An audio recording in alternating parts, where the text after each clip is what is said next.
Tried to bring comics a little more into the real world. You know, I shouldn't really say this, but the chances are that possibly even you and I aren't perfect. We tried to make our characters have feet of clay. Now, poor Spiderman.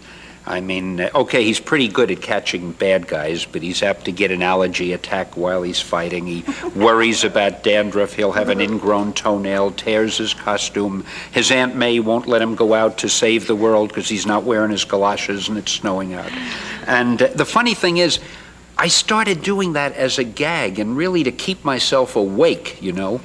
And I found that the readers are as crazy as I am. They started enjoying this sort of thing. Stan Lee says that the reason why Spidey is so popular is because all of us can relate to him, and I agree. I needed Spidey in my life when I was a kid, and he gave me hope. In every comic I read, he was living out mine and every skinny boy's fantasy of being stronger, of being free of the body I was born into, and that swinging sensation of flight.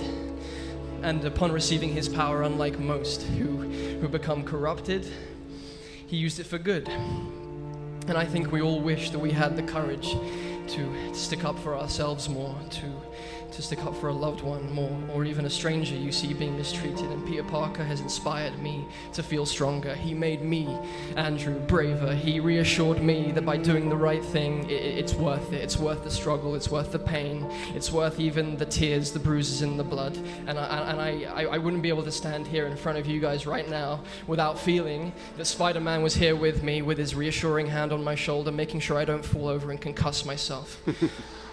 And he has inspired countless people, girls, boys, men, women, all of us. And he has saved lives, and he saved my life. And I owe Webhead a lot, and I owe Stan the Man a lot, and I'm humbled to be here like you do not know.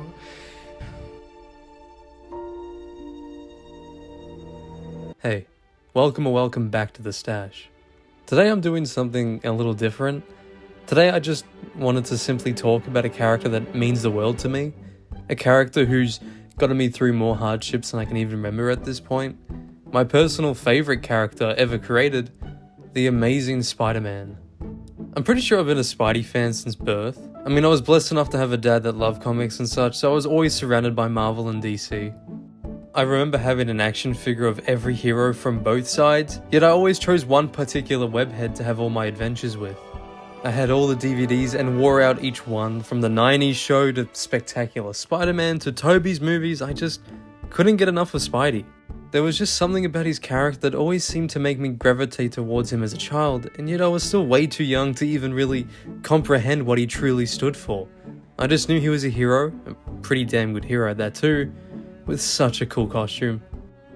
Fast forward to 2012, a brand new Spider-Man is set to debut on the big screen, and I am beyond excited. I finally have a chance to experience a Spider-Man movie in theaters. Granted, I was like 6 or 7 around the time, but it being my first experience of seeing Spidey on the big screen, it's something that I'll just never simply forget, and I'll always just look back on. I mean, I got to see my favorite hero, my only true friend it felt like at the time, on the big screen. I remember being hypnotized with each swing he performed, and how the movie just made it feel like I could be Spider-Man, with the first-person scenes being so good, and even just with him being an ordinary kid and showing him actually make his costume. The way his good and heroic deeds inspired New Yorkers to help him out, and in their own right, be a hero, helped inspire me to be more like Spider-Man. To try to be a kind and polite human being who's willing to always try to help others who are in need. And to this day, no matter what life throws at me, it's still something I try to live by every single day of my life. I will forever love that crane scene in TASM 1. The way it's shot mixed with the score and the whole context of Spidey saving that guy's kid earlier in the film, just all comes together so beautifully.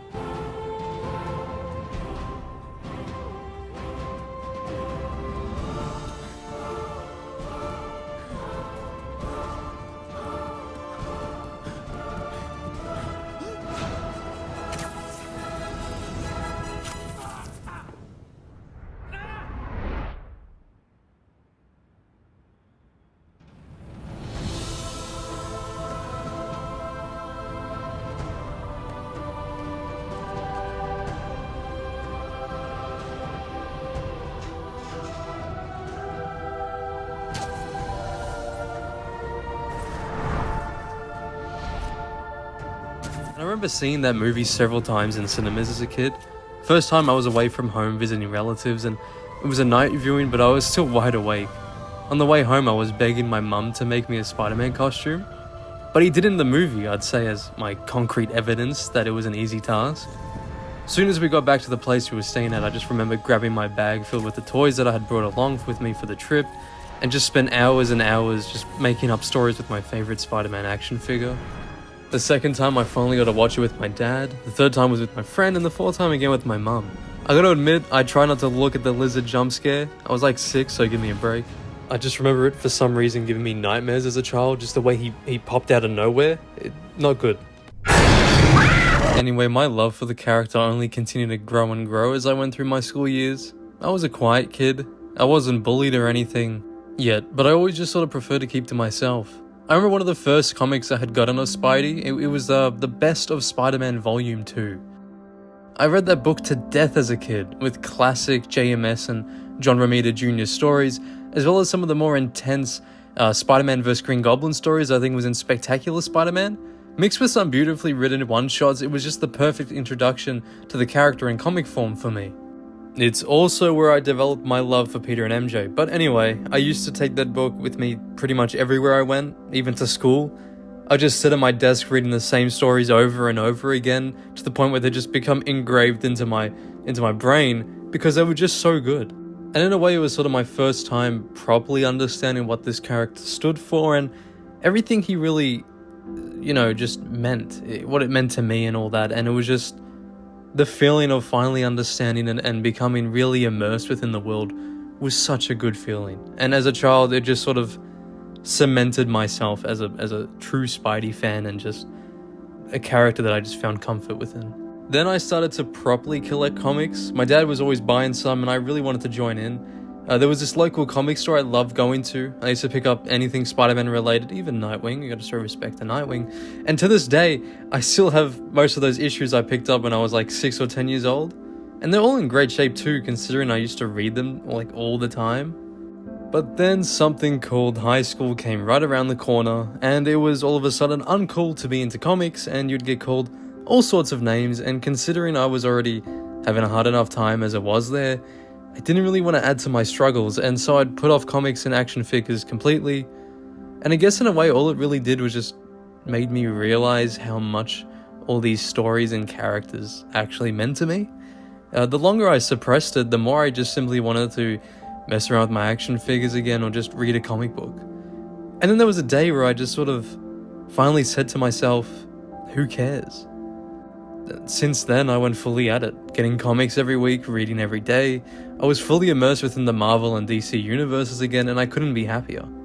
They were always there for me, just waiting for me to snap out of it and come to my senses.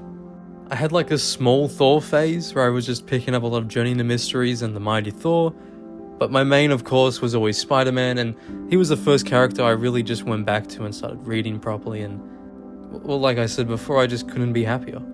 And listen, at the end of the day, what makes Spider-Man so good and is such a core reason as to why I and many others across the world love him so much is because he's just a normal guy who is gifted great power by pure chance, and he uses that great power to help others every day because of his now great responsibility.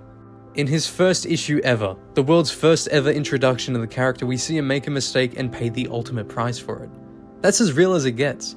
That's how the world works, and that's what makes Spidey so relatable. He makes mistakes, he faces the consequences, he gets back up and goes again.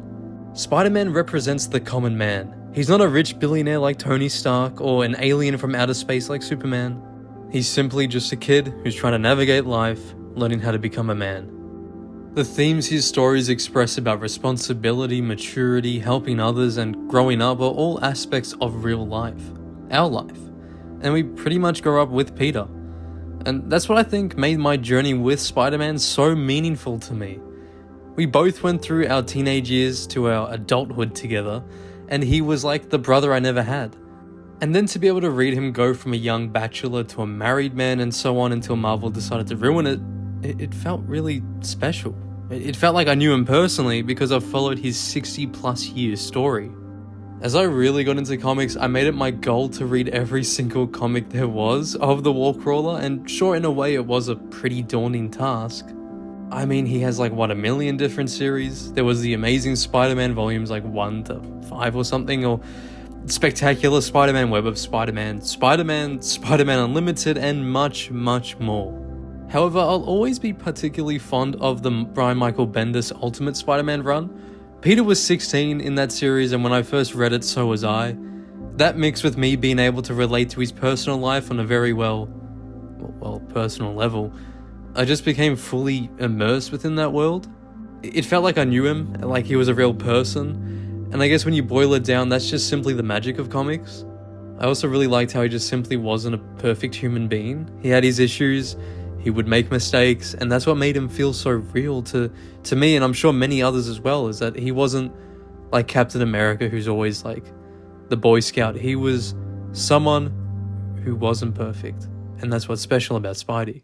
Over the last year or so, I've had some really difficult moments. Hell, I'm currently going through one as I make this video, yet I always find Spidey as my form of comfort.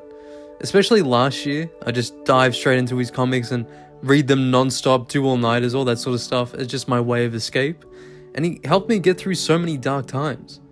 I needed Spidey more than ever, and without fail, he'd show up every single time.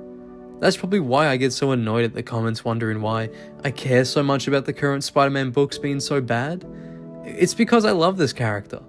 He's helped me so much in my life, and I just miss the old classic stories that myself and many others around the world fell in love with. Relationships with friends and girlfriends would come and go, but he always managed to stick around. He was my beacon of hope. He made me realize I wasn't alone with what I was going through, and that's a really important thing for anyone who's feeling down.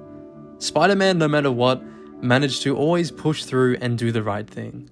A perfect example, I think, of this being the Amazing Spider-Man issue 500, which I did a video on, by the way. After he finds out he must relive his life as Spider-Man to reach back to the present day, he had to go through the death of Gwen again, and it almost broke him. However, against all odds, he managed to stand back up and fight his way back to his current time and save the entire world. I mean, in that moment when I first read it, I knew if Spider-Man can go through everything he has and still manage to get back up, still manage to be a good person, still manage to uphold his great responsibility that came with his great power, then I knew that with the help of Spidey, I too can be like him and continue to be the best person I can be. And that's what makes him so special. And it's simply why I love the Amazing Spider-Man.